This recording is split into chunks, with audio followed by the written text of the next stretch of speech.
नमस्कार शेतकरी मित्रांनो, बोर्ड फवारणी केली म्हणजे बाग सुरक्षित झाली असा अनेकांचा समज असतो. पण प्रत्यक्षात अनेक बागांमध्ये बोर्ड मिश्रण फवारल्यानंतरही पाने खराब पडलेली दिसतात. ती जळालेल्या सारखी दिसतात, कडा वाळलेल्या दिसतात, नवीन फुटही कुमकत झालेली दिसते. लाखो रुपये खर्च करूनही हा प्रश्न तुमच्या प्लॉटमध्ये निर्माण झालाय का? आणि आता अशा बागेला पुढे जाऊन पाणी कसे वाचवायचे हेच आजच्या व्हिडिओमध्ये आपण समजून घेणार आहोत. आपण प्रत्यक्ष प्लॉटमध्ये खात्रीशीर या संदर्भामध्ये प्रॅक्टिकल उपाय जाणून घेणार आहोत. त्यामुळे व्हिडिओ शेवटपर्यंत नक्की बघा.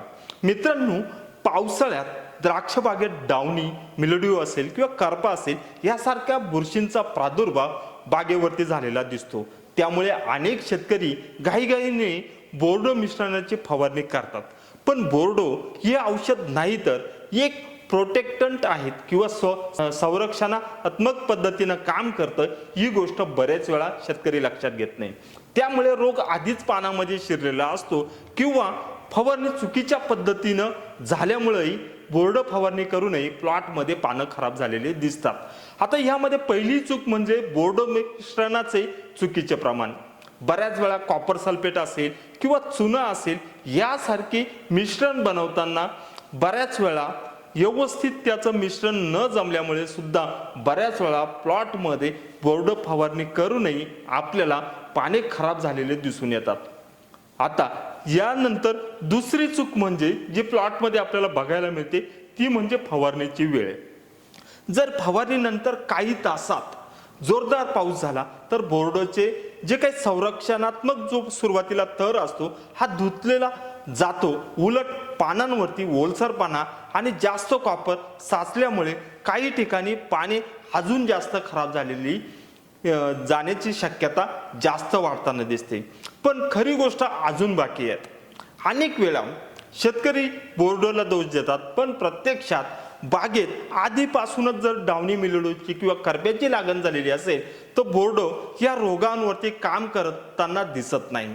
त्यामुळे रोग पुढे वाढत राहतो आणि शेतकऱ्यांना वाटतं की बोर्डोमुळेच किंवा बोर्ड फवारणी करूनही पाने ही खराब झालीच आहे.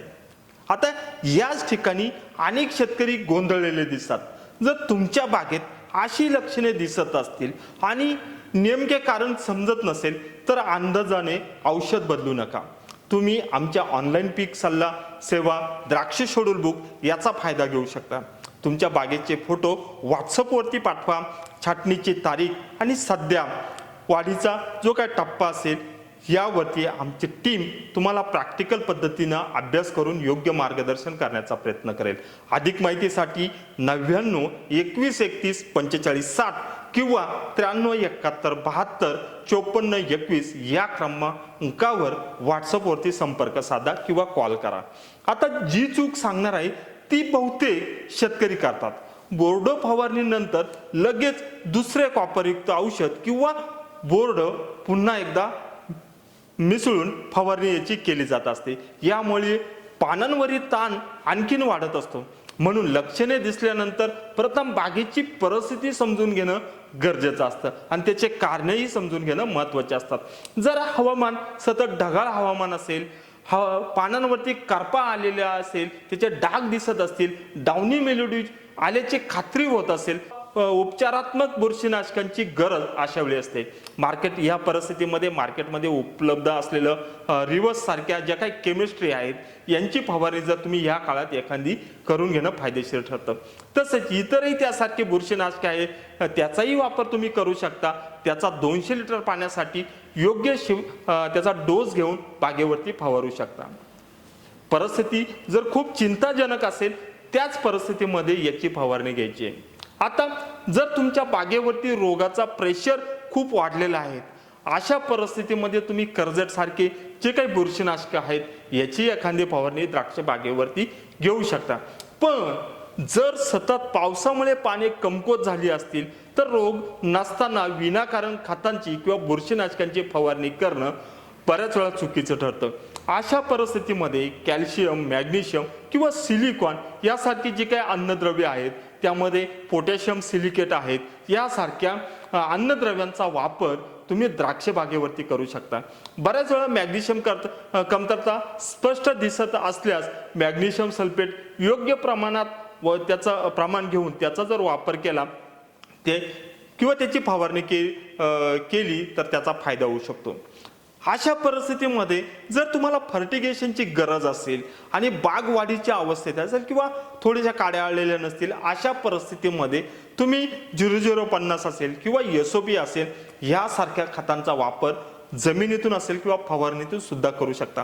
या परिस्थितीमध्ये द्राक्ष बागेमध्ये अतिरिक्त नत्राचा पुरवठा होणार नाही याची सुद्धा काळजी तुम्ही या परिस्थितीमध्ये गेली आहे। आणि शेवटी एक सर्वात महत्त्वाचा उपाय सांगण्यापूर्वी एक गोष्ट लक्षात ठेवा, जर तुमच्या बागेत आधीच अशी लक्षणे दिसत असतील आणि कोणतेही औषध फवारायचे किंवा कोणते खत देण्याबाबत संभ्रम असेल तर फक्त YouTube व्हिडिओ पाहून निर्णय घेऊ नका। प्रत्येक बागेची माती, हवामान, छाटणीची वेळ आणि रोगांचा प्रेशर हा वेगवेगळा असतो। त्यामुळे आमची जी काही ऑनलाईन कन्सल्टंट असेल किंवा आमचे जे काही शेड्यूल बुक असेल हे खरेदी करा किंवा प्लॉट व्हिजिटसाठी आमच्या व्हॉट्सअपवरती असेल संपर्क करा किंवा डिस्क्रिप्शनमध्ये जो काही गुगल फॉर्म दिलाय त्यावरती आपला प्लॉट रजिस्टर करून ठेवा। त्यानंतर आमची टीम तुमच्या प्लॉट संदर्भामध्ये तुमच्याशी शास्त्रीय किंवा प्रॅक्टिकल पद्धतीने मार्गदर्शन करण्याचा प्रयत्न करेल। आता यावरती एक अंतिम आणि शेवटचा उपाय सांगतो। त्यासाठी एक लक्षात घ्या, बोर्ड फवारणीनंतर पाने खराब झाली असतील तर घाबरून सलग फवारण्या करू नका। प्रथम नुकसानीचे आपल्या प्लॉटमधील कारण ओळखा। ते बोर्ड फवारणीच्या कॉपरमुळे झाले आहेत का, कॉपर किंवा पावसामुळे किंवा आधी आलेल्या तुमच्या बागेवरती डावणी किंवा करप्यामुळे झाले हे समजून घ्या। त्यानंतर बागेवरती उपाययोजना करण्याचा प्रयत्न करा। मित्रांनो, जर तुम्हाला संपूर्ण हंगामभर द्राक्ष बाग व्यवस्थापन, रोग कीड नियंत्रण, अन्नद्रव्य नियोजन, फर्टिगेशन शेड्यूल, हवामानावर आधारित सल्ला किंवा सायंटिफिक बागेमध्ये फवारणी करण्याचं नियोजन किंवा तुमच्या प्लॉटसाठी वैयक्तिक मार्गदर्शन हवे असेल तर तुमच्या गरजेनुसार ऑनलाईन कन्सल्टन्सी, शेड्यूल बुक किंवा प्लॉट व्हिजिट कन्सल्टन्सी हे तुम्ही पर्याय निवडू शकता। यासाठी जर तुम्हाला संपर्क करायचा असेल तर 99 21 31 45 60 किंवा 93 71 72 54 21 या 2 नंबरवरती व्हॉट्सअपवरती तुमच्या बागेचे फोटो, छाटणीची तारीख आणि पीक अवस्था आम्हाला पाठवा किंवा डिस्क्रिप्शनमध्ये गुगल फॉर्म भरून आपल्या प्लॉटची नोंदणी करून घ्या।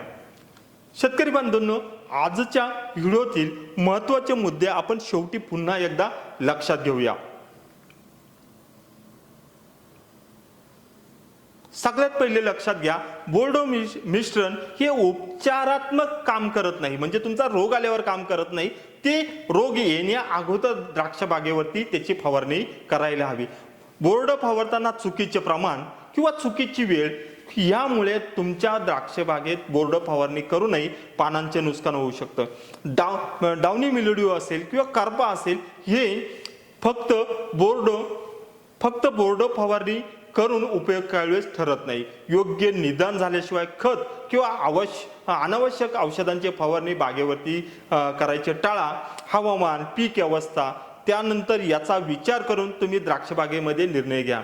आपल्या द्राक्ष बागेमध्ये नियमित निरीक्षण करा। सुरुवातीचे लक्षणे दिसत असेल तर त्याकडे दुर्लक्ष करू नका। शेतकरी बंधूंनो, व्हिडिओ जर हा तुम्हाला आवडला असेल हा व्हिडिओ आवडला असेल तर जरूर लाईक करा। जर हा व्हिडिओ आवडला असेल तर लाईक करा, तसेच इतर द्राक्ष उत्पादक शेतकऱ्यांमध्ये शेअर करा आणि तुमच्या बागेच्या काही समस्या असतील, काही अडचणी असतील कॉमेंट करायला विसरू नका। आणि अशा शास्त्रोक्त आणि प्रॅक्टिकल माहितीसाठी आमचा चॅनल जरूर सबस्क्राईब करा। या ठिकाणी मी इथेच थांबतो। अशाच प्रकारचे व्हिडिओ बघण्यासाठी आपण पुढील व्हिडिओमध्ये नक्की भेटू। नमस्कार।